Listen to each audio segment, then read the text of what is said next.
24.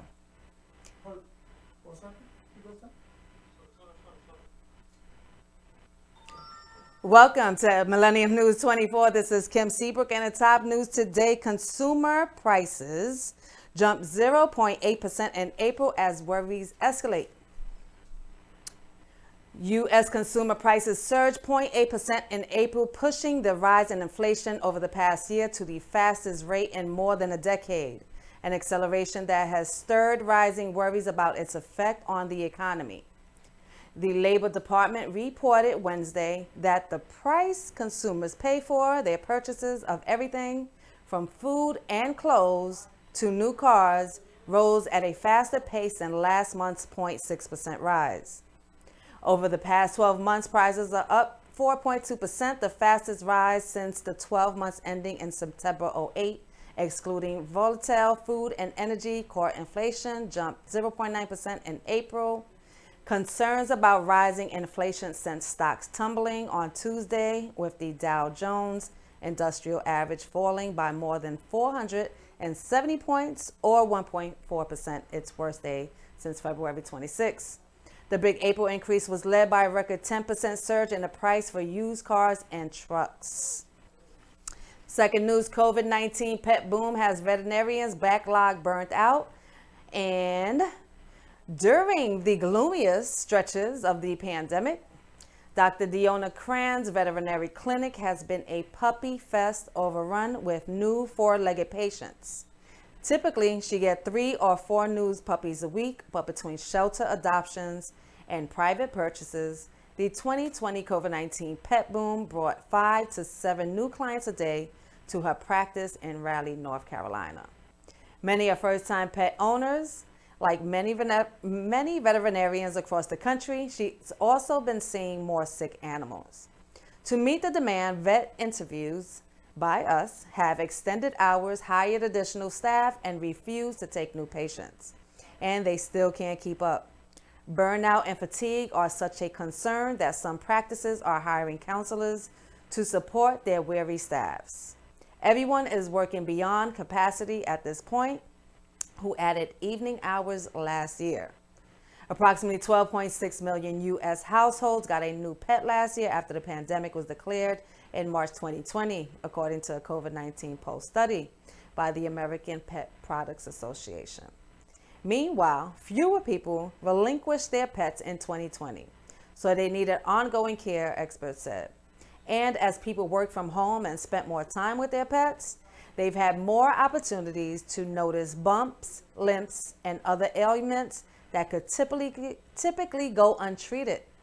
Vets were already struggling to meet the pre-pandemic demand, with veterinary schools unable to churn out enough doctors and techs to fill that void. Dr. Cran left her North Carolina practice 3 months ago and now oversees 9 veterinary and animal hospital clinics across Utah and Idaho under Pathway Vet Alliance. Banfield Pet Hospital, one of the largest national providers of preventative veterinary medicine, had approximately 500,000 more pet visits in 2020 than in 2019. And the telehealth service more than doubled in volume from March through the end of last year. Thrive, another veterinary hospital primary care group with 110 facilities across the U.S., reported a 20% increase in demand during the pandemic. Both repeated a common refrain: as humans spent more time with their pets, they were more in tune with their ailments, big and small.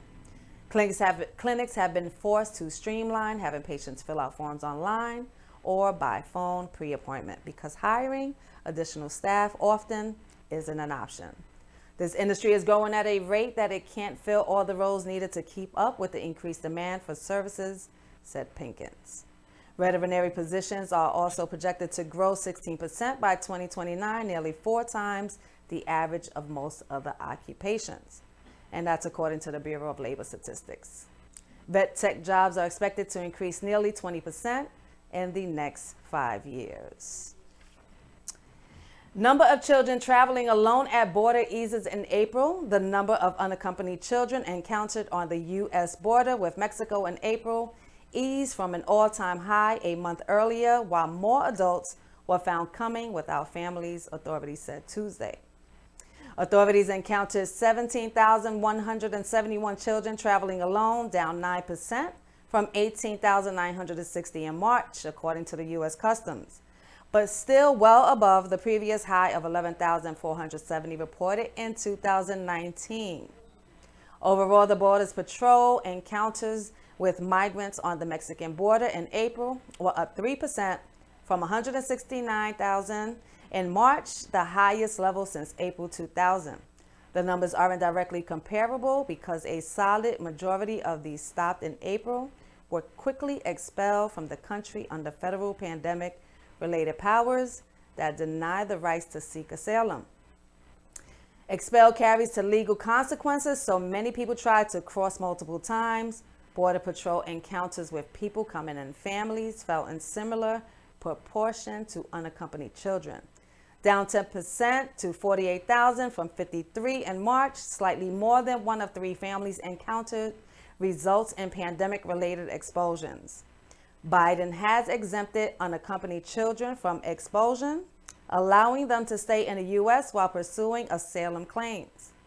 Families with young children are also often released in the U.S. while their cases wind through the bottlenecked immigration court system.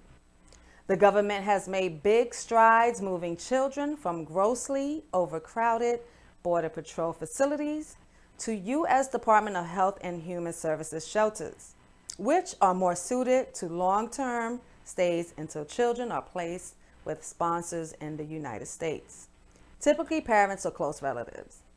Mexico has been reluctant to take back Central American families with young children, especially in Tamaulipas state, bordering Texas, Rio Grande Valley, the busiest corridor for illegal crossings.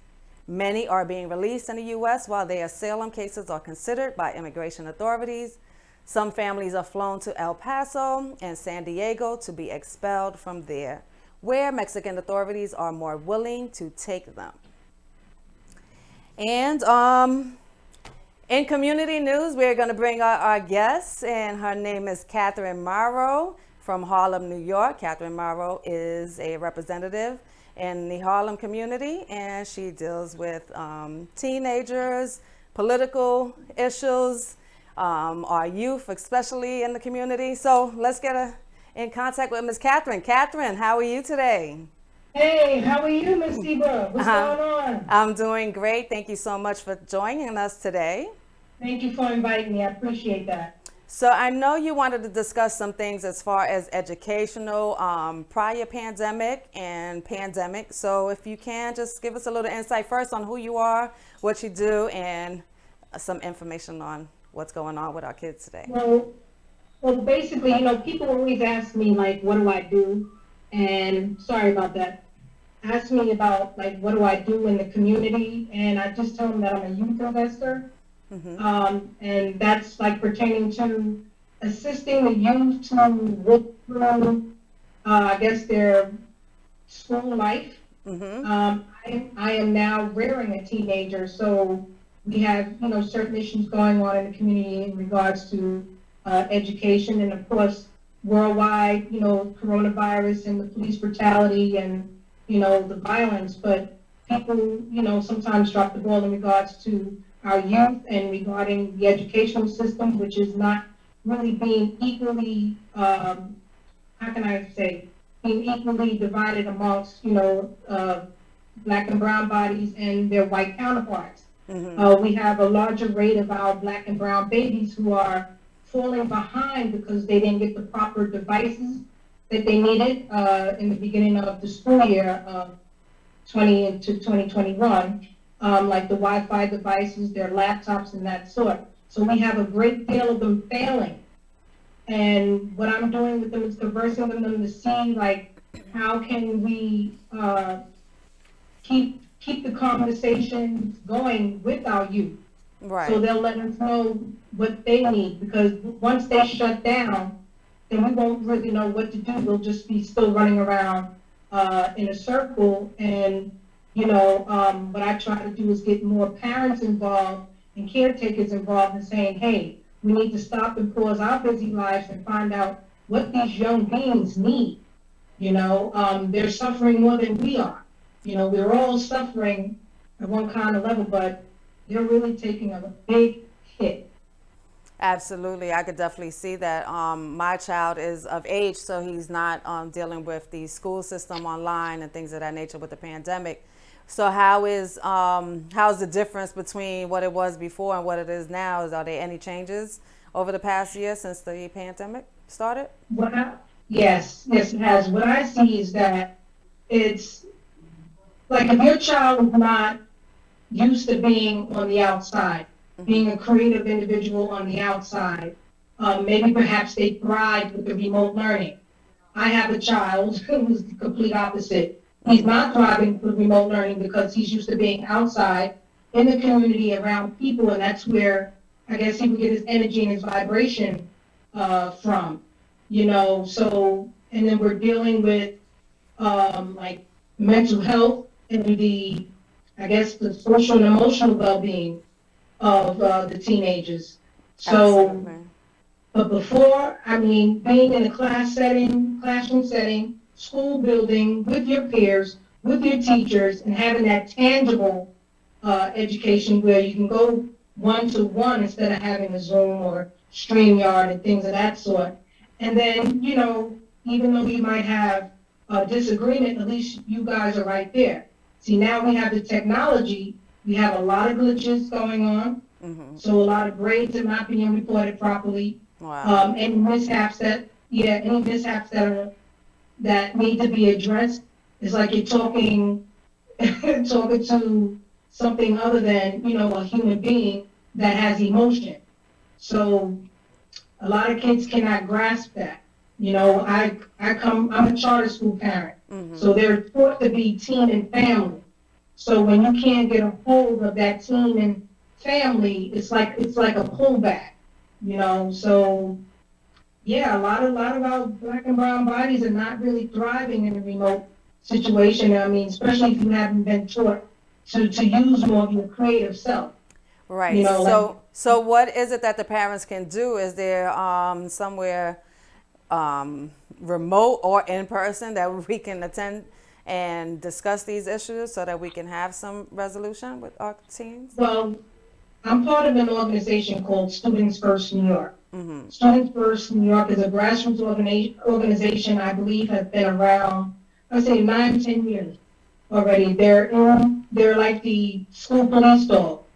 StudentsFirstNewYork.org. You can look up their information. I mean, there's community educational councils that you could become involved in. Look up Community Educational Council. That's COUNCIL. Okay. And they always are looking for parents to be involved in regards to policy and reform of the school settings. Got it. All right. Any other information you want to give us on maybe what you're doing in the community now, and maybe there's some people that can help or want to volunteer or be a part of? Well, actually, I just was asked to be COO of the Domestic Violence Organization right here in the community of Harlem. We are Awesome. phenomenal women. We are looking for interns, preferably younger interns like senior high school, first 2 year of college. Someone that just wants to get exposure in regards to like the backdrop of domestic violence and certain different kind of violences besides gun violence.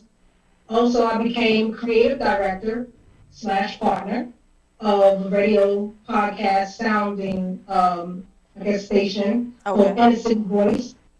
And, we try to come on the air like 3, 4 times a week and talk about the current events of what's going on in the community and abroad, and just keep people abreast on what's happening in Harlem in regards to like everything, being that we have organizations who are on the ground fighting for rights of black and brown bodies everywhere. All right. Well, thank you so much for your input today on, community and our teens and the school and the COVID and the pandemic, and also what everything that you are doing to help our community in more than one way. We appreciate you. Her name is on the screen, Catherine Marrow. Please follow her on Facebook. And if there's anything you may want to be a part of, just reach out to her and she can assist you. Thank you. Thank you for having me. You're very welcome, and we'll speak soon, Catherine. Have a great day. You too. All right. Thank you. Thank you.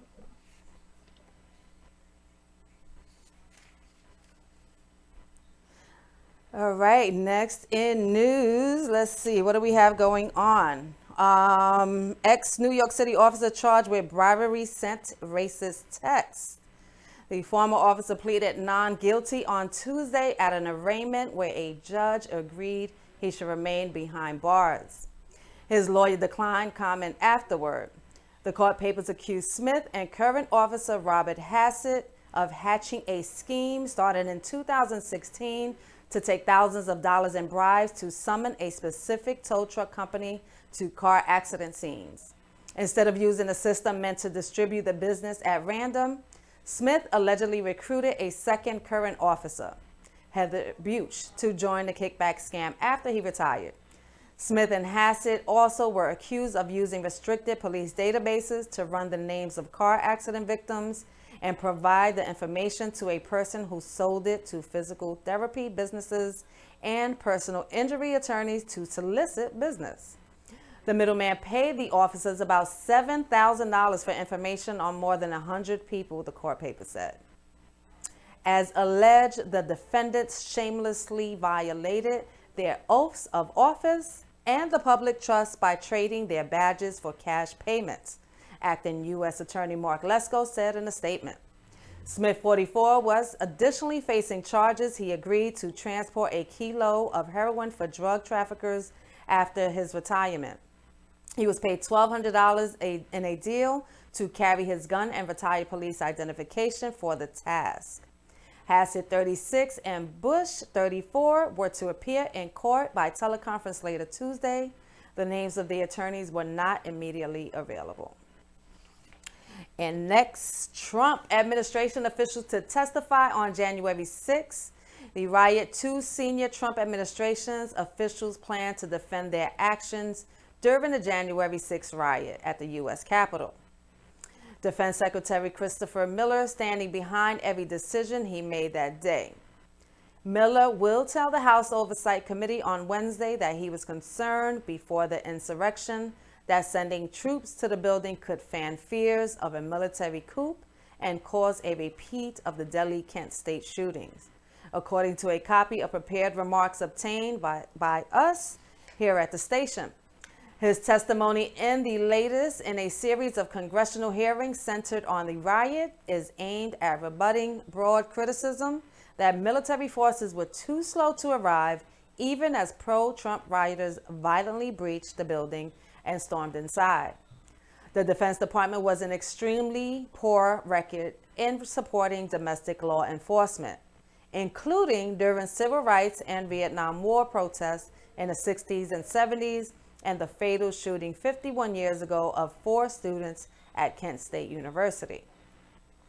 Miller says in his prepared remarks, "I was committed to avoiding repeating these scenarios," he says. Miller also denies that former President Donald Trump criticized for failing to forcefully condemn the rioters, had any involvement in the Defense Department's response.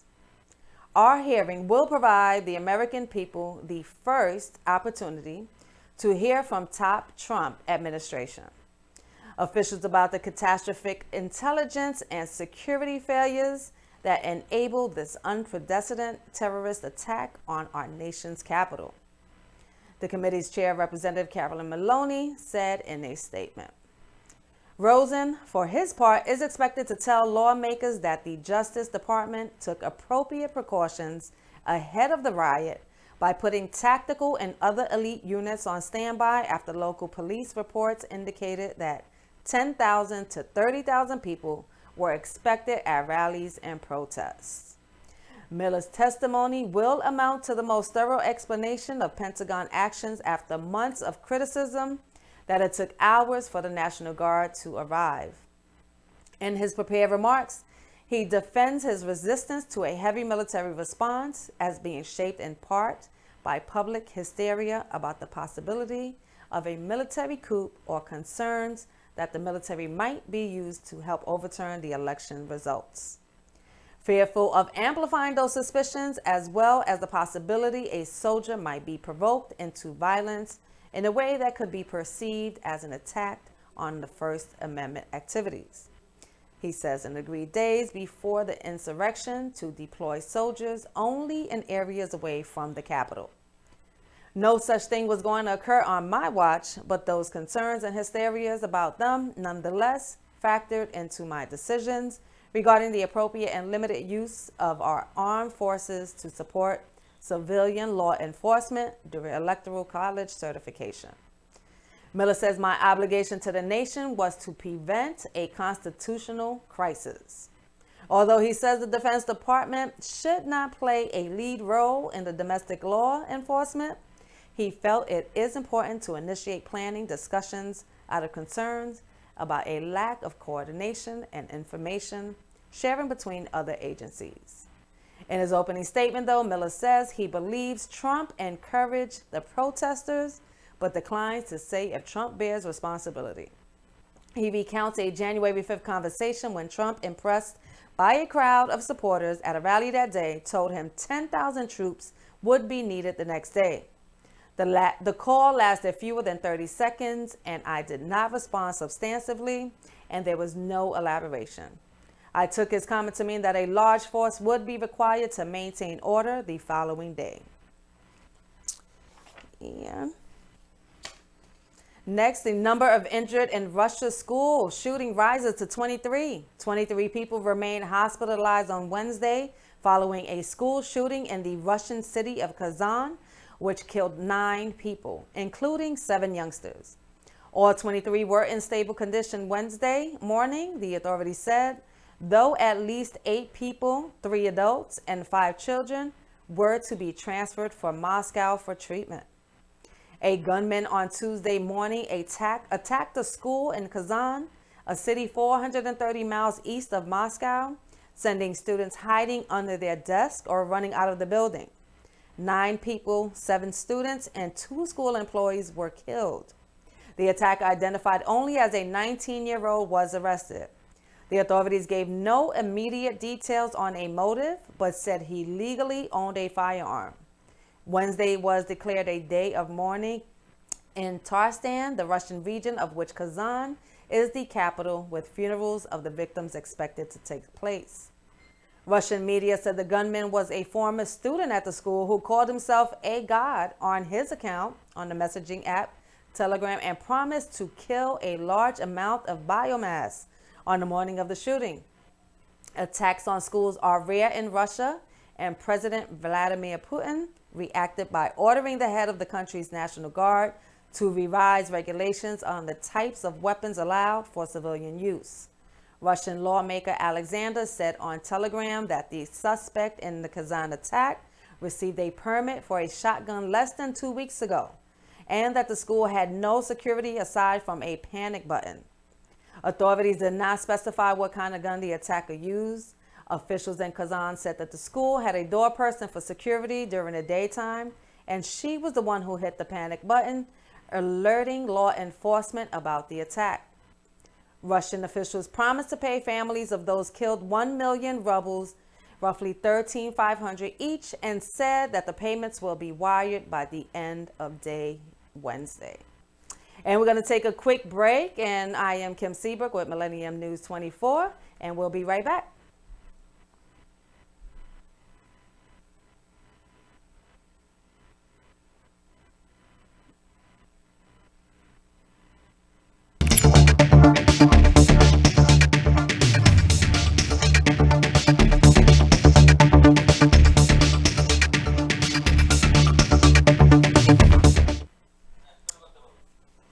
And welcome back. Even as some hospitals struggle to find beds for the sick and dying as a state of emergency in Japan, it was extended to Wednesday in more places.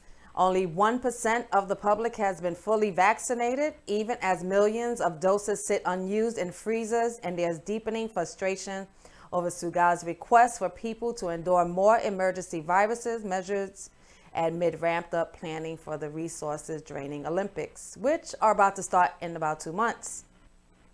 Last month, they declared a state of emergency in Osaka, the center of the current surge in virus cases, as well as in Tokyo and two other areas.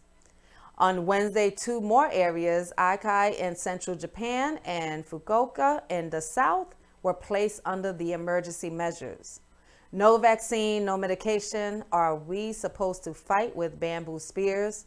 We'll be killed by politics if things remain unchanged, said the critical ad, which showed an illustration of a red coronavirus symbol on a World War II era photo of Japanese children practicing to fight with Nagina sword-shaped sticks.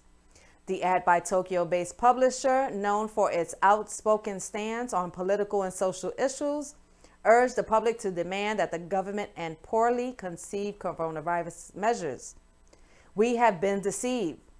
What was the past year for? The publisher said many Japanese people have faced medical and financial problems with little government support. It said that the situation resembles Japan near the end of the war, when the government urged people to fight with sticks and mobilize schoolgirls to train. The ad caused a stir on social media, but there was also a worldwide public interest in a session of parliament in which scores of opposition lawmakers asked Suga how he could guarantee a safe Olympics during an expanded state of emergency. Public frustration has even targeted Japanese swimming star Rikako Aiki, who won a spot at the Tokyo Olympics after recovering from leukemia. Aiki tweeted recently that she has received messages that pained her heart by urging her to oppose the Olympics and not to attend. A petition demanding the cancellation of the Olympics has gained more than 300,000 signatures, and it urges the government to spend the money for the games instead on people in need of financial support because of the pandemic. And escalating Mideast violence bear hallmarks of 2014 Gaza war. Rockets streamed out of Gaza and Israel pounded the territory with airstrikes. Wednesday, as the most severe outbreak of violence since a 2014 war, took on many hallmarks of that devastating 50-day conflict, with dozens killed and no resolution in sight. Pause of gray smoke in Gaza as Israel airstrikes leveled 2 apartment towers and hammered the militant group's multiple security installations, destroying the central police compound. In Israel, barrages of hundreds of rockets fired by Gaza's Hamas rulers and other militants at times overwhelmed missile defenses and brought air raid sirens and explosions echoing across Tel Aviv, Israel's biggest metropolitan area, and other cities. The death toll in Gaza rose to 48 Palestinians, including 14 children and 3 women. More than 300 people have been wounded, including 86 children and 39 women. 6 Israelis, including 3 women and a child, were killed by rocket fire, and dozens of people were wounded. There was no sign that either side is willing to back down, and Prime Minister Benjamin has vowed to expand the offensive, saying this will take time.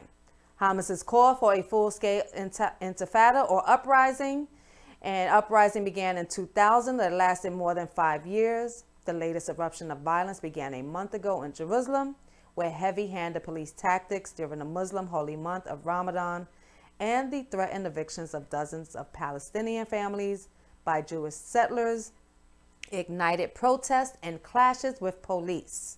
A focal point was the Al-Aqsa Mosque compound and sacred to Jews and Muslims. The Israeli military said militants have fired more than 1,050 rockets since the conflict began, with 200 of them falling short and landing inside. Jonathan Concreus, a military spokesman, said 2 infantry brigades were sent to the area, indicating preparations for a possible ground invasion. Israel has struck hundreds of targets in the Gaza Strip, where 2 million Palestinians have lived under a crippling Israeli-Egyptian blockade since Hamas took power in 2007. Sama, a mother of 4 in Gaza, said she was thrown across her bedroom in a moment of horror by an airstrike on an apartment tower next door. She and her children aged 3 to 14 ran down the stairway of their apartment, block along other residents, many of them screaming and crying. There's almost no safe place in Gaza, she said. Israel and Hamas have fought 3 wars since the Islamic militant group seized power in Gaza from rival Palestinian forces. The conflicts ended after regional and international powers convinced both sides to accept an informal truce. Once again, diplomats are seeking to intervene with Qatar, Egypt, and the United Nations, working to deliver a ceasefire. The UN Security Council also planned to hold its second closed emergency meeting in 3 days, Wednesday, on the escalating violence. In a brief statement, ICC prosecutor Fatou said she had noted with great concern the escalation of violence and the possible commission of crimes under the Rome Statute that has established the court. Concreus, the military spokesman, said Israeli forces have strict rules of engagement, follow international laws on armed conflict, and are trying to minimize civilian casualties. But Israel said it has no choice because Hamas fire rockets from residential areas.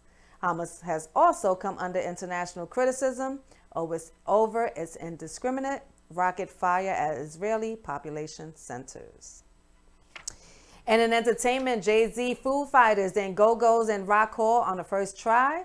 Jay-Z, Foo Fighters, and the Go-Go's were elected Wednesday to the Rock and Roll Hall of Fame, their first time on the ballot, leading a class that also includes Tina Turner, Carole King, and Todd Rundgren. Each will be honored during an induction ceremony in Cleveland on October 30th, before what organizers hope is a full house of fans enjoying live music again. The hall will also welcome LL Cool J, Billy Preston, Randy Rhoads, with Musical Excellence Awards and honor Kraftwerk, Gil Scott-Heron, and Charlie Patton as early influences. With Jay-Z, the hall inducts a 23-time Grammy winner and the first rap artist in the Songwriters Hall of Fame. His discography includes Hard Knock Life, 99 Problems, and Empire State of Mind. He has had 14 #1 albums to his credit after serving Nirvana's center stage with Foo Fighters, becoming one of the few modern rock bands comfortable in the arenas. Their hard-hitting sound produced the hits Best of You, Everlong, and Times Like These. As an all-female band that played their own instruments, the Go-Go's were a relative rarity in the early 80s, and born from Los Angeles punk rock scene, they had a string of melodic hits that included We Got the Beat, Our Lips Are Sealed, and Vacation. Clarence Avant, a former manager, label owner, and concert organizer, is being given the Ahmet Award as a non-performer. His impact on the music industry was highlighted in the 2019 Netflix documentary, The Black Godfather. The induction ceremony, to be held at the Rocket Mortgage Fieldhouse in Cleveland, will simulcast on SiriusXM and air later on HBO. In the sports, Warriors rally for second straight night. They beat the Suns 122-116, facing the Western Conference 2 winning teams on back-to-back nights. The Golden State Warriors pulled off a pair of impressive victories with superstar Stephen Curry struggling with his shot. Jordan Poole hit a go-ahead three-pointer with 1:43 left. Andrew Wiggins scored the next time down and finished with 38 points, rallying the Warriors past the Phoenix Suns 122-116 on Tuesday.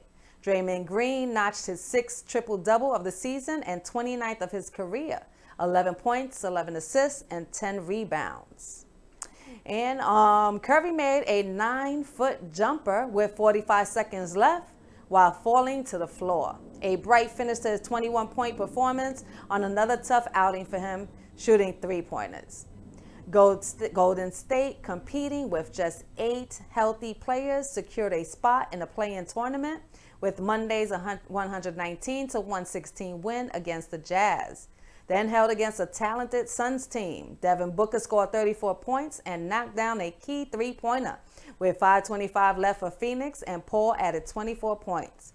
But the Warriors delivered all the keys played down the stretch. Paul hit a three-pointer with 57 seconds left in the third to get Golden State within 93-88.